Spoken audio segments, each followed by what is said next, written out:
آپ کو بتائیں کراچی کے علاقے نارتھ نازآباد میں نامعلوم مسلح افراد کی کار پر فائرنگ، گولیاں لگنے سے ایک شخص جاں بحق ہو گیا ہے۔ جاں بحق شخص کی شناخت بادشاہ خان کے نام سے ہوئی ہے۔ مزید تفصیلات جانتے ہیں نمائندہ 5 نیوز یاسر حسین سے۔ جی یاسر، کیا معاملہ ہے یہ اور پولیس کا کیا کہنا ہے اس حوالے سے؟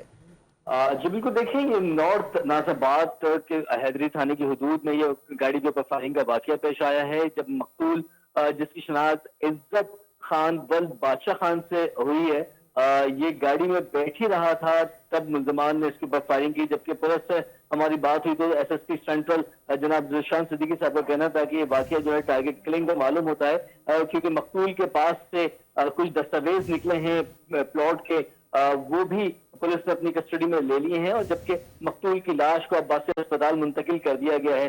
جبکہ وہاں پہ عینی شاہد جو لوگ تھے ان سے جب پولیس نے معلومات کی ہے تو ابتدائی طور پر یہ معلوم ہو سکا ہے کہ وہاں پر شاید کہ ڈکیتی مزاحمت پہ ان کو گولی ماری گئی ہے، مگر پولیس کے مطابق جو ہے یہ ٹارگٹ کلنگ کا واقعہ معلوم ہوتا ہے ابتدائی طور پر۔ جی تفصیلات کے لیے شکریہ یاسر حسین۔